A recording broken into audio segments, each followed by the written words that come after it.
여러분, 우리 기호위원, 훈남 정치인, 정치도 훈남, 외모도 훈남 오세훈 후보를 큰 박수로 맞이해 주시기 바라겠습니다. 네, 큰 박수 부탁드리겠습니다.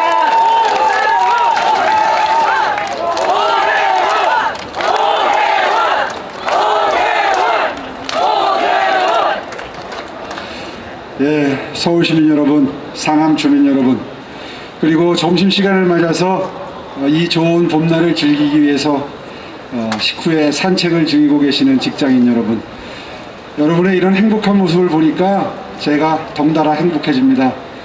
여러분, 이렇게 성원과 지지 보내주셔서 정말 감사합니다. 고맙습니다. 고맙습니다. 사실 사람 사는 게 별거 있나요? 이렇게 화창한 봄 날씨에 맑은 봄바람 맞으면서 이렇게 서울시의 미래를 함께 마음과 마음을 터놓고 이야기할 수 있으면 이런 게 바로 행복한 삶이라고 생각합니다. 요즘에 젊은 친구들이, 특히 방금 전에 우리 연설해줬던 친구처럼 20대, 30대 청년들이 이제 드디어 유쾌한 반란이 시작됐다는 생각이 듭니다. 맞습니다. 불과 4년 전 문재인 정부의 출범 때까지만 하더라도 저희 국민의힘은 버림받은 당이었고, 그리고 문재인 대통령을 비롯해서 집권 여당은 이 젊은 친구들에게 지지를 70%, 80% 압도적인 지지를 받았습니다. 그렇죠? 저희는 젊은이들이 그렇게 이 정부를 열렬히 성원하고 지지했던 이유를 알고 있습니다. 문재인 대통령께서 취임사에서 기회는 평등할 것이고 과정은 공정할 것이며 결과는 정의로울 것이라고 정말 멋진 말을 했을 때 그 말이 실현되는 그런 새로운 대한민국을 모두 아마 기대하고 꿈꾸셨을 겁니다. 그런데 그 이후에 한 번, 두 번 실망하고 세 번, 네 번 실망하고, 그때까지는 몇몇 사람의 일탈이겠지, 몇몇 사람의 실수이겠지, 설마 저게 본질은 아니겠지, 이런 마음으로 이 젊은 층의 지지율이 집권 중반기까지 꾸준히 튼튼하게 이어졌었습니다. 다 기억하시죠? 예, 그때까지만 하더라도 집권 초에 하도 전 정권, 그 전 정권 때 한 맺힌 게 많아서 한풀이 하고 있으려니, 적폐청산한다고 해도 많은 국민들은, 또 젊은이들은 그 전에 워낙 적폐가 많이 쌓여서 그 적폐를 청산하고 나서 통합과 화합의 정치를 하겠지, 이렇게 사실 믿었던 거 아닙니까? 그렇죠? 묵묵히 참고 기다렸습니다. 그런데 이제 임기가 1년밖에 남지 않았습니다. 근데 아직도 통합과 화합의 정치, 본인이 취임사에서 이야기했던 대로 본인을 지지하지 않았던, 지금 문 대통령을 지지하지 않았던 그분들도 다 얼싸안고 함께 나아가는 그런 어우러지는 나라, 화합의 나라, 통합의 나라 만들어질 조짐이 보이고 있나요? 작년 총선에서 우리 당은 몰락했습니다. 국회에서 힘 한 번 써보지 못하고 아무리 임대차 3법을 막고 싶어도 막을 수 없는 그런 힘없는 야당이 되고 말았습니다. 이 정도 되면 취임사에서 얘기했던 것처럼 이제는 본인이 집권 여당이 하고 싶은 것 그대로 할 수 있는 힘이 있으니 야당이 이야기하는 거 귀 좀 열고 들어줘야 되는 거 아닙니까? 맞습니다. 무슨 소리를 하나, 왜 저런 이야기를 하나 들어줘야 되는 거 아닙니까? 맞습니다. 저희가 임대차 3법 통과되면 전세 월세가 훨씬 더 오를 것이라고, 그렇게 되면 집값이 많이 오른 거에 이어서 정말 서민들, 민주당이 그렇게 위한다고 하는 어려운 분들, 월세 사시는 분들 훨씬 더 고통스러워진다고, 그것만큼은 제고해달라고 그렇게 부탁하고 그렇게 설명했는데도 밀어붙여서 통과시키더니 지금 여러분 전세 월세 앞으로 오를 거 걱정하시면 밤잠이 안 오시지요?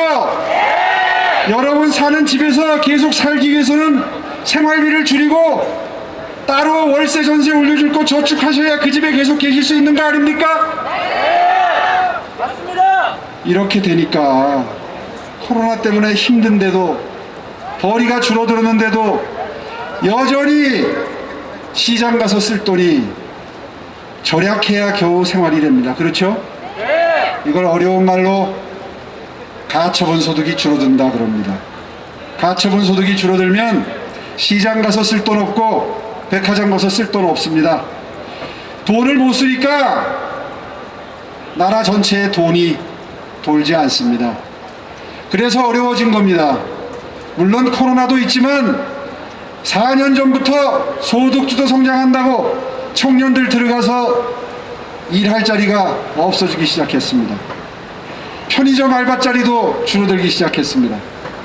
지금 이 상암동 한가운데 이 광장에서 점심시간을 이용해서 식사하시고 커피 한 잔 들고 나와서 걸을 수 있는 이 행복한 젊은이들은 정말 선택받은 젊은이들입니다.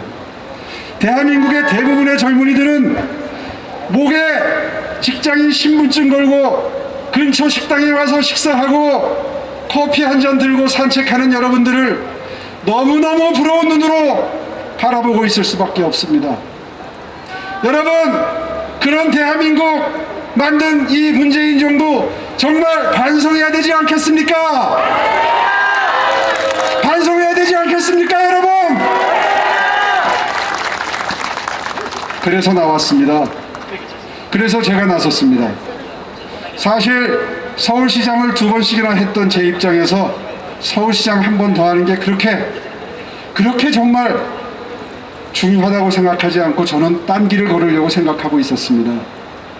그런데요, 무엇보다 중요한 것은 이 주저앉은 서울시의 경제를 살리는 것도 중요하고 내년 선거에서 이 무능하고 실패한 정부 심판받게 해서 다시 우리 젊은이들이 좌절하지 않는 그런 대한민국, 다시 우리 젊은이들이 공정과 상생을 꿈꾸는 그런 미래의 대한민국 만들기 위해서 제가 서울시에서 초석을 놓겠다는 결심으로 이 자리에 섰습니다. 오세훈!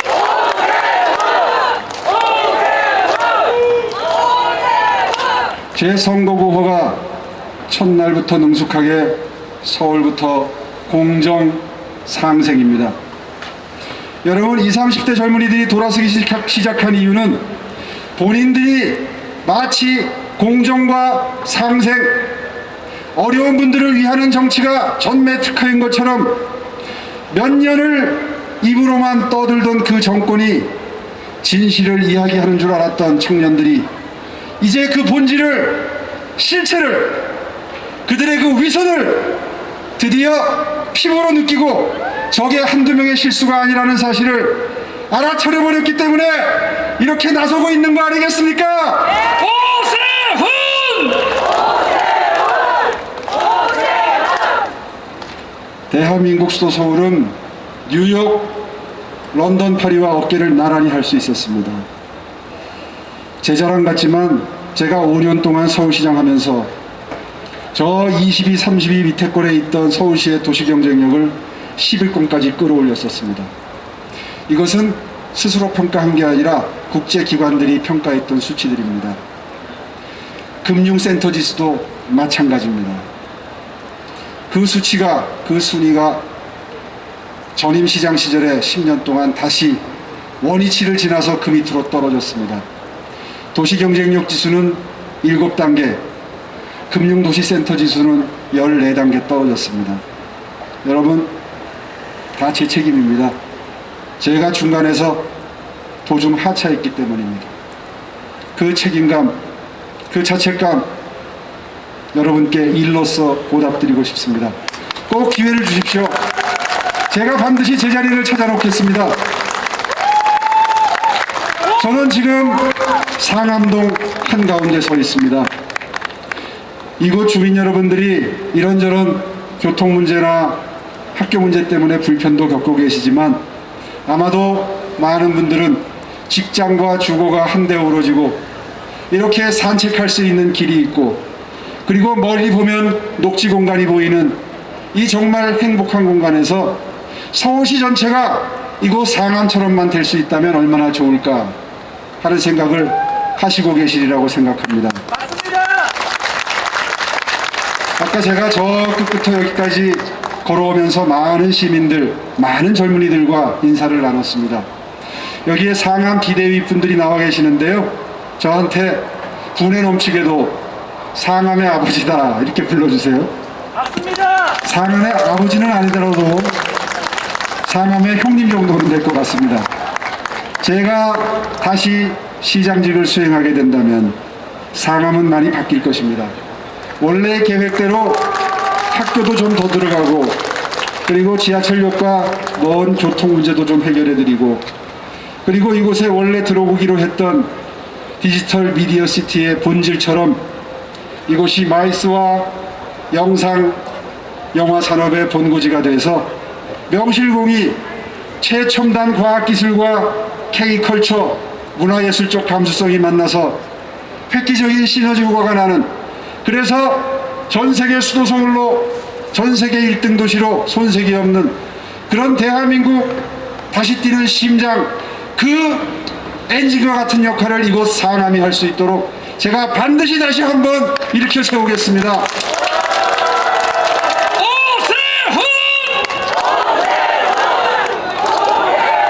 상암의 발전은 수세까지 이어져야 하고요. 상암의 존재는 홍대 앞 마포까지 이어져서 이곳 서쪽이 서울의 미래를 그려나가는 핵심 공간으로 엔진과 같은 역할을 할 수 있는 곳으로 거듭나야 합니다. 여러분, 대한민국에 다시 뛰는 서울, 심정과 같은 서울 반드시 세계인이 와보고 싶고 방문하고 싶고 한 번 오면 또 오고 싶고 그리고 투자하고 싶고 그리고 와서 살고 싶은 그런 대한민국 서울 반드시 만들어내겠습니다.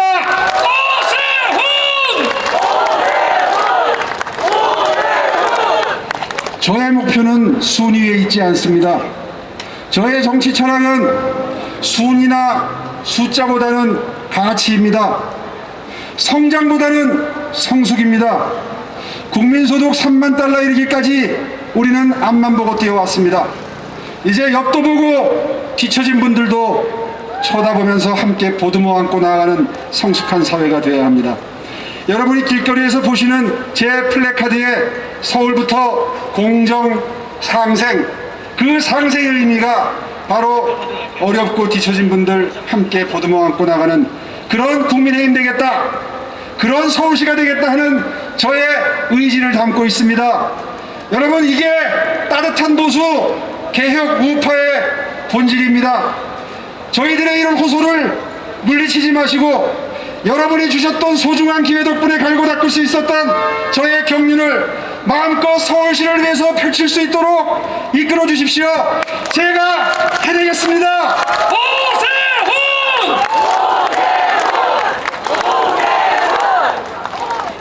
아직까지도 이 번화한 상암의 한가운데에서는 상상할 수 없는 어려운 분들이 동네 뒷골목에는 많이 계십니다. 제가 작년 12월 31일 무척이나 추웠던 날 밤에 제가 지역구로 있는 광진의 건대 마세거리 뒷골목을 밤 11시 반부터 12시까지 30분을 돌아봤습니다. 연말 영업이 끝나고 깜깜하게 불이 꺼진 거리에 제가 30분 걷는 동안 구루마를 끌면서 폐지를 줍는 할머니 3분을 뵀습니다. 여러분, 우리 대한민국은 이렇게 고층 빌딩이 즐비하지만 그렇게 챙겨야 될 분들이 도처에 있습니다. 여러분이 열심히 일하셔서 내신 세금, 그 세금을 선거 때 10만 원 나눠주는 데 써서 되겠습니까? 우리 사회에 어렵고 힘든 분들이 얼마나 많습니까? 여러분 주위에도 많죠? 그런 분들을 위해서 여러분 세금이 써야 되는 거 아닙니까? 그렇지 않습니까?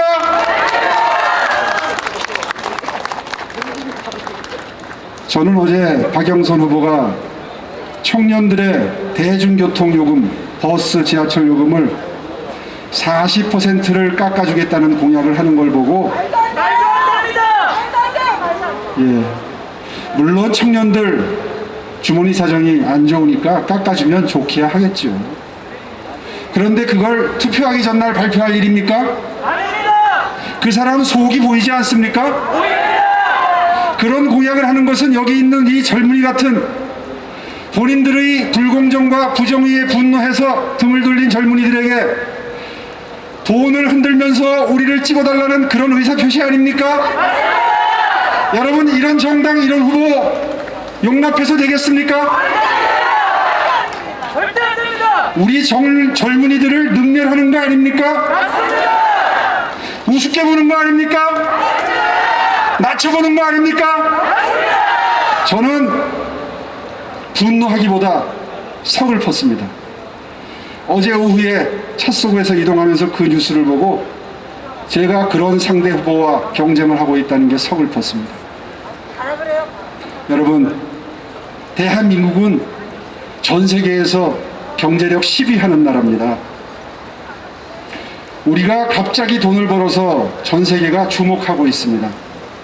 저 나라가 갑자기 돈을 벌어서 이제 신흥 부자가 됐는데 하는 행동은 과연 품격이 있을까?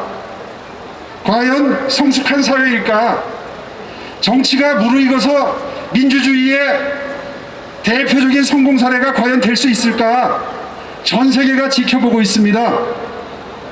그 전 세계인들 앞에서 문재인 정부가 과연 떳떳했는지 저는 문재인 정부에게, 문재인 대통령에게 묻고 싶습니다.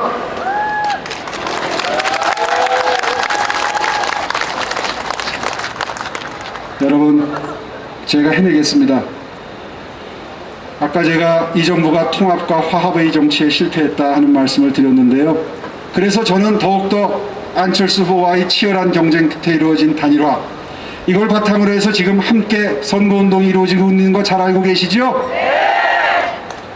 이 자리에는 안 계시지만 지금 어딘가에서는 단일화에 패배한 그 아픈 가슴을 안고 저를 위해서 목청껏 지원 유세를 하고 있을 안철수 후보, 그분을 위해서 여러분 큰 박수 한번 보내주세요. 그리고 제가 이 자리에서 약속한데, 경쟁할 때는 치열했더라도, 경쟁할 때는 정말 어렵게 했더라도 경쟁 후에는 서로 손을 잡고 통합의 정치, 화합의 정치 할 수 있다는 사실을 저기 청와대에 있는 문재인 대통령께 보여드리고 싶습니다. 그렇게 서울시를 운영해서 수준 높은 서울 시민 여러분들의 정치에 대한, 그동안 경멸해 오셨던 정치에 대한 여러분의 갈증을 제가 좀 풀어드리고 싶습니다.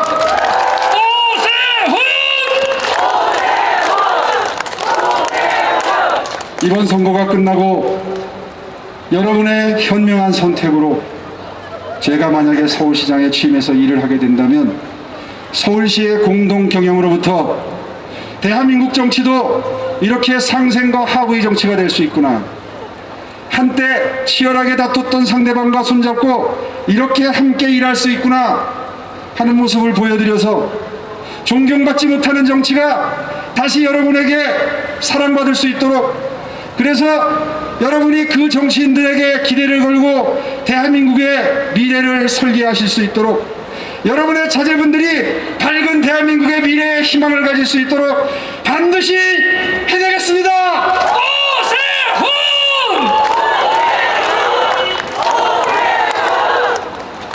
여러분 고맙습니다. 열심히 하겠습니다.